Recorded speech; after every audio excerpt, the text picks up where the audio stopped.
Am I the idiot for responding to my father's request for a relationship with a detailed PowerPoint on why he will never be forgiven? If I'm the idiot here, I'll own it.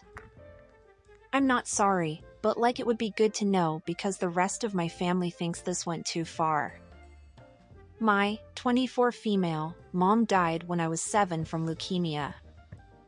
I have very few memories of her from before she was sick, and I didn't get to spend a lot of time with her in her last year, but she was an artist, and until she couldn't anymore she would make me little collages when she was in the hospital with drawings and photos and messages for me. My grandmother put them all in a book for me after she died. I wanted to be like my mom, and my counselor thought it would help. So I started a journal where I would do kind of a similar thing, and I've done at least 1 page a week all these years ever since my mom died, more when I miss her or have something hard going on. So, I have kind of a unique record of my mental state over the last 16 years. My father remarried when I was 9, and my stepmother really leaned hard into the "I'm your mom now," and my father didn't stop her. It improved when they had my half-brother because she basically forgot about me then. Unfortunately, he got cancer when he was 3, and I pretty much ceased to exist for my father. He was either working or gone with my brother, and I spent all my teen years mostly at home alone or with my grandparents. The mantra was that my brother needed to be the focus because he might die, so I needed to not be selfish since I was healthy. I stopped trying to talk to him when I was 16, and it was a dark time. I moved out when I was 18 and cut them off completely. My grandparents let me know that my brother died a couple of years ago, but respected my desire to remain no contact with my father. He recently reached out to them because he wants to see me and talk. I went through my old journals and made him a PowerPoint with images of the entries where I had talked about being frustrated and feeling abandoned and unwanted. Some with literal quotes of things my dad had said to me during arguments, even the really dark stuff from when I was seriously depressed. Then I ended it with a photo of one of my mom's collages where she had written, "Remember that your dad and I are always here for you," and I wrote, "You failed. Go away." Underneath, I felt like him being able to see it from my literal perspective would communicate why I don't want him back better than I could. Maybe it was. I know my bar for that is kind of weird sometimes. I loved my brother. I don't resent him. He was a good kid, and I wish he was still with us. None of this is his fault. To me, it is completely my father's, and to a lesser extent stepmother's. The parents prevented me from spending time with him as he got sicker, so I wouldn't have been allowed to be there for him even if I had been able to, which I wasn't towards the end because I was also struggling to stay alive. I have empathy. I understand what my father lost. I was there. I also lost those same people plus effectively my father. Even so, to me there is no excuse for completely shutting your own kid completely out of your life while also preventing them from getting any kind of help. I understand depression and freezing up. I've been there, and I still, even not being an adult, have managed to consider the impact of my behavior on other people. If he was that bad off, he should have given me up to be raised by someone else. My mom's parents asked, and he wouldn't agree to let me stay with them full time. I could have had a dad that was able to occasionally tell me he loved me even if it was just a text message.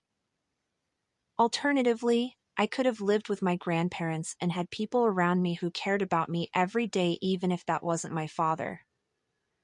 I got neither, and every request for help of any kind was met with "suck it up." I can empathize with having to function while breaking down inside, but I can't empathize with what he did. I gather from relatives, who have backed off after some hard boundary setting, that my father and stepmother split not long ago and are in divorce proceedings, which is why he reached out now and why the rest of the family was upset with how I responded at the time. He wasn't in a good place already. I've told them that if they care about him to encourage him to keep away from me, refuse to pass on any messages. and try to get him into inpatient care or something if they're that worried he's going to do something rash. I don't want anything to do with him, and I've told them that I don't want to hear about anything that happens after this point. But the rest of his family love him, so for their sake I hope he pulls himself together. A bunch of people have been asking for an update, so I'm doing it here instead of on the main sub because the original blew up more than I want to deal with again. I had a talk with my paternal grandparents over Christmas vacation and showed them the PowerPoint. They had no idea that things were as bad as they were or that I was actively suicidal at the time, and the accidents I had as a teen were not really accidents. So, while they think it was still dangerously harsh under the circumstances, they understand better where I'm coming from, admit that my father messed up big time, and that the family should have been more involved with me instead of just supporting him and my brother.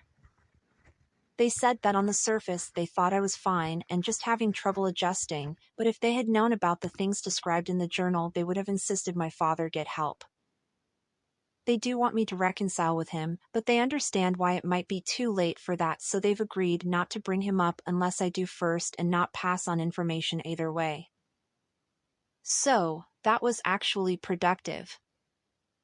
As for my father, I know a lot of people think I'll regret it if I don't reconcile, forgive, whatever, but I'm not so sure that's true. I've tried to imagine a conversation with him that wouldn't make things worse, and I can't. Best case scenario, he's sorry and has a good grovel, but honestly I think hearing that would just make me hate him more. Worst case scenario, nothing has really changed and I have to walk away before I end up with an assault charge. I also just can't imagine any real benefit or function to having him in my life, so reconnecting seems like a lot of work for no gain. As far as forgiveness, I don't know if that's actually possible. Apathy, maybe. As far as I know, he's alive.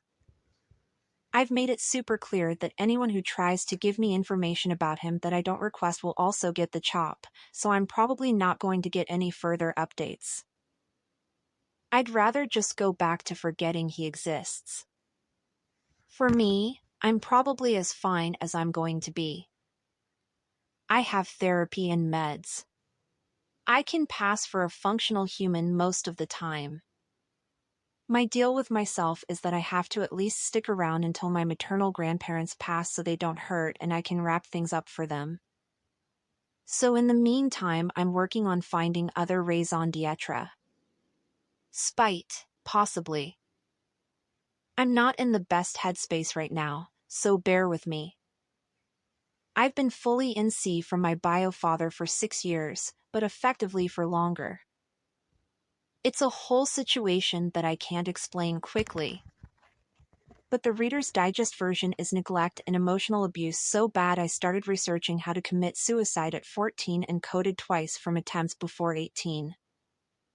I made it very clear to his side of the family that anyone who helped him try to contact me or gave me unrequested information about him would also be cut off. My maternal grandparents have some leeway because I trust their judgment more to act in my best interest. They would only pass information on if there was a benefit to me to have it. Anyway, now that his family version 2.0 has tragically imploded, he tried to find me to talk late last year and my grandparents let me know to avoid him blindsiding me. I sent him a pretty blatant "in case you have questions, here's all the ways you really fucked up. Don't contact me again" response without letting him get his hands on my real contact info. My maternal grandparents said he's been having a mental health crisis ever since, but they agreed to respect that I'm NC and not pass on information. I got a letter today that was sent through my department at university and there's no name on it, but I recognize the handwriting on the envelope even after all this time. My first inclination is to just burn it without opening it because I've set a very clear and hard boundary already, and this is just a slap in the face. There doesn't seem to be much point in entertaining it even without replying. At the same time, there are a couple of practical reasons it might be good for someone to look at it, e.g. if it's a suicide note his parents and law enforcement need to see it. So, fellow strangers, would you destroy it, read it, or pass it on to a family member to deal with? OP's father replies on February 24th. First time on Reddit someone told me this might be a good place to get a neutral point of view.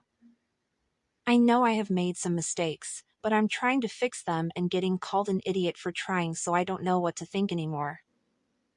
I lost my first wife in our late 20s. Our daughter was very young at the time, and it was hard. Neither of us coped with her death well, and between trying to keep a roof over our heads and take care of my daughter and deal with losing the love of my life, it was a bad time. I know I wasn't always the best dad, and I regret that.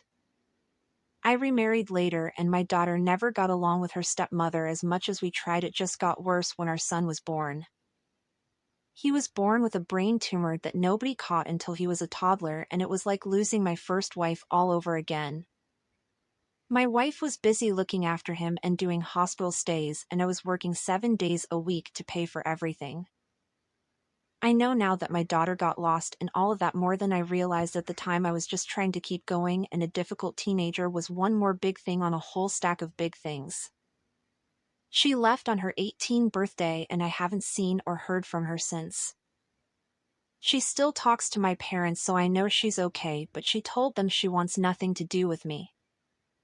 I thought maybe she would be willing to talk after a while, so I gave her some space for a few years and then reached out through her other grandparents. I know she's mad, but what she sent back was so hateful. I know it's my own fault, but I'm scared for her even more now. She wants to be left alone, but I think that's going to hurt her more in the end. I tried one more time, but this time I got a call from her grandparents telling me that basically I'm an idiot for continuing to try to talk to her and to leave her alone. My parents think it's okay to try, but if she doesn't want to talk, not to press, and I'm trying not to. But am I the idiot for even trying to make this right now? OP replies after seeing her dad's reply. To the idiot that linked my account to my bio, father, F you. I don't know who you are, but I hope something truly, deeply unpleasant happens to you. I was sticking around on here to give talking to other people like me a shot on my therapist's suggestion, but F that, I should have known even coming here in the first place was too risky. Thank you to the people who talked to me and tried to help. I'm out.